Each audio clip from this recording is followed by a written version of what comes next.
Hi, I'm Sasi Singh. Currently, we are working with the many new launches on Yamuna Expressway. Project S group का है, पूर्वांचल का है, एल्डिको का है. But the point is कि आज के जितने भी बायर हैं who is investing on Yamuna expressway, सबसे बड़ा कंसर्न आता है कि हमारी जो इन्वेस्टमेंट आज की डेट में यमुना एक्सप्रेसवे पर हो रही है उसके अगले 3 से 4 साल का एक टेंटेटिव फीडबैक क्या है. तो एक छोटी सी बेसिकली मैं एक एनालिसिस आपको शेयर कर रहा हूँ and this analysis is based on my last experience. As you know कि मैं 2000 I am working on Yamuna expressway since 2016. एक 9-9.5 साल का जो एक ओवरऑल एक्सपीरियंस रहा यमुना एक्सप्रेसवे की लोकेशन में काम करने का. अकॉर्डिंग टू दैट एक्सपीरियंस एक मैं छोटा सा आपको एनालिसिस शेयर कर रहा हूँ. आई थिंक बहुत सारे बायर्स होंगे जिनको इस एनालिसिस से एक टेंटेटिव आइडिया हो जाए कि यमुना एक्सप्रेसवे का पोटेंशियल कितना है और आज की आपकी जो इन्वेस्टमेंट है अगर हम मैक्सिमम आरओआई की बात करेंगे तो मैक्स टू मैक्स कितना साल टोटल लग सकता है to get the max ROI. So एक बार इस एनालिसिस को हम अंडरस्टैंड करते हैं.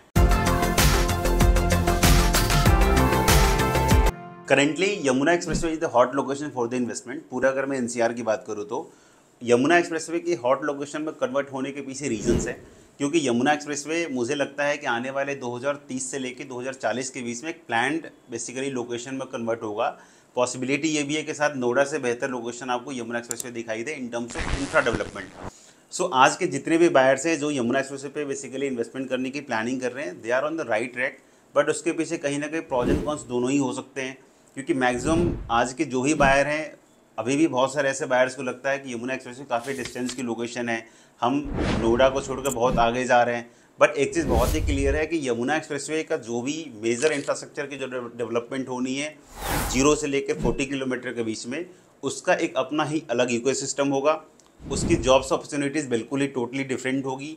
वहाँ पर जो भी इंफ्रास्ट्रक्चर की डेवलपमेंट है वो हो सकता है आने वाले टाइम में नोएडा, ग्रेटर नोएडा और नोएडा एक्सटेंशन को भी बीट कर दे. So in terms of overall infrastructure development Yamuna expressway unbeatable location में कन्वर्ट होने वाला है. बट उसके लिए आपको कम से कम 5 to 7 ईयर्स मेयर मिनिमम आपको टाइम देना पड़ेगा.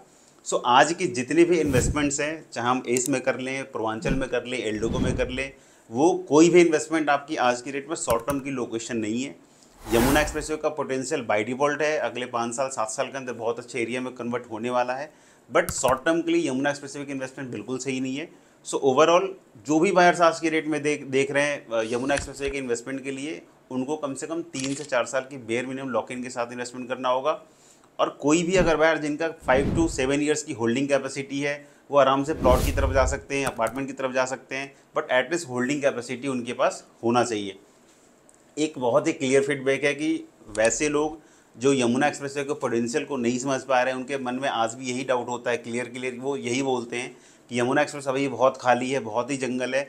But this is not the right way क्योंकि आपने यमुना एक्सप्रेसवे का केवल एक्सप्रेसवे का ही पोर्शन देखा है.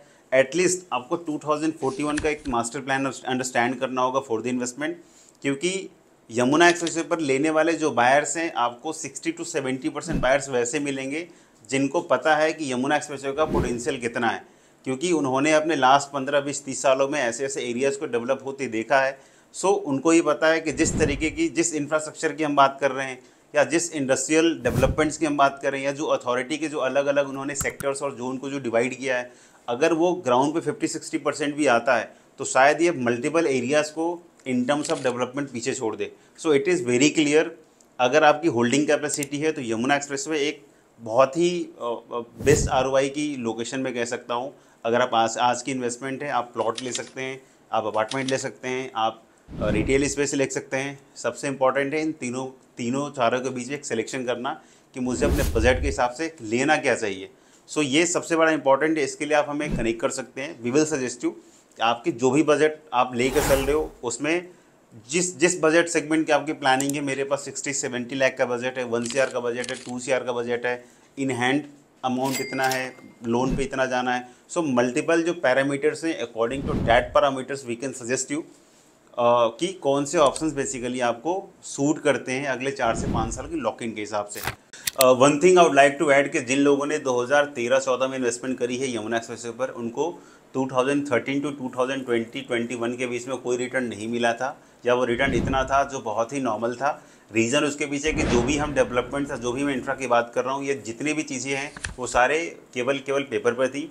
जैसे उन डेवलपमेंट्स का एग्जीक्यूशन होना स्टार्ट हुआ ऑन ग्राउंड, तभी इनके प्राइस एक्चुअल रिवाइज हुए हैं। सो 2013-14 के जो ही बायर्स है उनका प्राइस एक्चुअल में 2020 से लेके और 2022-23 तक का बेसिकली उनको एक अच्छा खासा आरओआई मिला। बट स्टिल आज के जो भी इन्वेस्टमेंट है उनको कम से कम 4 से 5 साल होल्ड करना पड़ेगा, क्योंकि नेक्स्ट जो भी हम डेवलपमेंट्स की बात कर रहे हैं, जब वो ग्राउंड पर आना स्टार्ट होगा अकॉर्डिंगली ही आपका जो प्राइस का अप्रिसिएशन है बेसिकली उसी स्टेज में धीरे धीरे ग्रो करता जाएगा। Overall we are working with the many new developments on Yamuna expressway. हमारे पास अगर एज ए ऑप्शंस की बात करेंगे तो we have plotted development, high rise apartment, studio apartment, retail space, इसके बाद आपके अथॉरिटी के प्लॉट्स हैं, किसान कोटे के प्लॉट्स हैं। सो मल्टीपल कॉन्फ़िगरेशन है हमारे पास as on date on Yamuna expressway.